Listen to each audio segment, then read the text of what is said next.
This is That Bloke with the Beanie for PlusXP.com, and I'm interviewing Lance from Trion Worlds for their game End of Nations. So Lance, what was the central premise that brought about End of Nations? So, we really felt like there hadn't been a big innovation within the RTS genre for a good 10 years or so. Yeah. So what we've done is we've created an RTS MMO. We've blended the best of both worlds and come out with this, with End of Nations. It's a great game. Okay, and how long have you guys been working on this? It's been in development for a little while now. It's around 2 years, give or take. Okay, 2 years. That's a good amount of time to have something come out. And I understand that some of the guys who worked on Command & Conquer worked on this. Yes, our developer now is Petroglyph Studios. They are the original Westwood Studios guys, so we're extremely happy to have them, plus all their experience within the RTS genre. They're a huge asset. That's wonderful. Yeah, it certainly looks and plays wonderfully, even for a pre-alpha code. What do you see as the key selling point of End of Nations? Well, like I was saying, we're kind of blending the best of RTS and MMO. We actually have MMO aspects with our commander, who you level up through playing, through experience. And basically from there you unlock units, new structures, new super weapons, things like that. We also have a Risk-style metagame that's our persistent world. That's basically the globe that's broken down into regions. It's Risk on steroids. It's constantly going, both factions fighting for control of the world. Now, on top of that, to make it more massive, we're taking things a step further. Most traditional RTSs have 4v4 as their max setting. We have maps ranging from 1v1 up to 26 versus 26.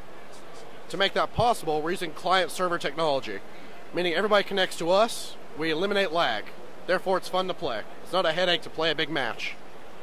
That's incredible. 26 versus 26, keeping it very low on lag. I think for any online game, that is a major selling point.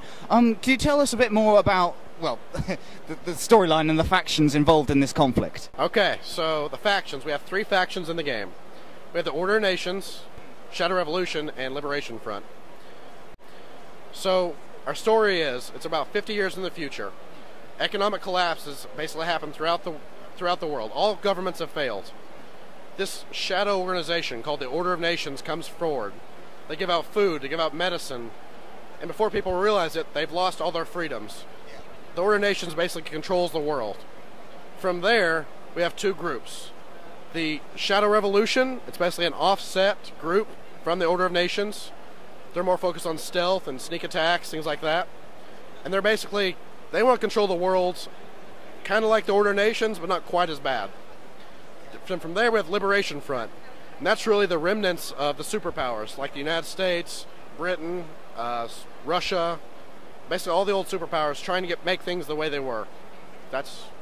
Trying to restore the status quo. Okay, yeah. Well, that's a very nice mixture of factions I think we've got in there.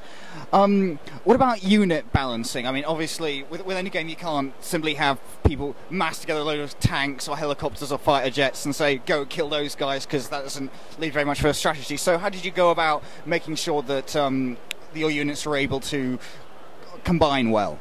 Sure. I mean, that's core to any RTS. Balance has got to be fair for both sides. What we've done, we have a loadout system. Basically, the loadout system says you have 20 tickets or 20 supply, however you want to say that. All the units have variable costs. Certain tanks might be worth 2 tickets or 4 tickets. Therefore, everybody has the same number of tickets, 20 tickets, but they can have however many units they want. They can have 20 units that cost 1 ticket, or 4 tanks that cost 5 tickets each. Those tanks are going to be more powerful, but you can only have 4 of them. Things stay balanced when everybody has 20 tickets. That's a very good way of doing it. It also means, I assume, that even if someone comes fresh to the game after it's, say, been running for a few months, that when they come in and say, oh, I'm not sure about this, about my loadout, I can make a reasonable loadout to go in without someone coming along with a huge army and just going, boom, no. Correct. That's exactly why we did. It's got to be fair. That's wonderful. Now, one of the more adventurous aspects, other than the gameplay and what you're hoping to establish, is perhaps the fact that it's free to play online. This is a AAA game that you're offering to players to play online for free. How are you hoping to sustain this? Well, to point something out, it's also free to download. You literally don't have to pay anything to get the full game. So, what we're doing is we're going to take a League of Legends type approach.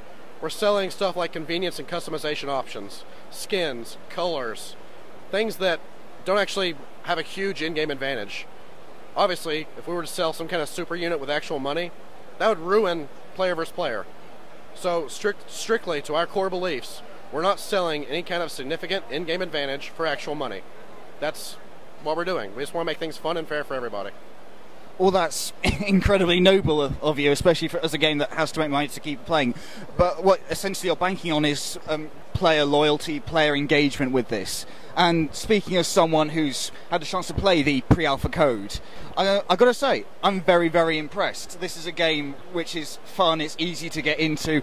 I can definitely see myself downloading this, even downloading the custom patches and skins for the various units. So, yeah, it's looking very, very impressive. How much more work has to be done before this is ready to go to market? We don't actually have a release date set quite yet. So when it's done, it's done. I mean, that's kind of our goal here. We don't want to release an unfinished product. Oh, of course not. Many years of the time as a developer paid for doing that. But anyway, it's been absolutely wonderful talking to you. Can't wait to see the final product on shelves. Lance, thank you very much. Appreciate it. Yep. Grand.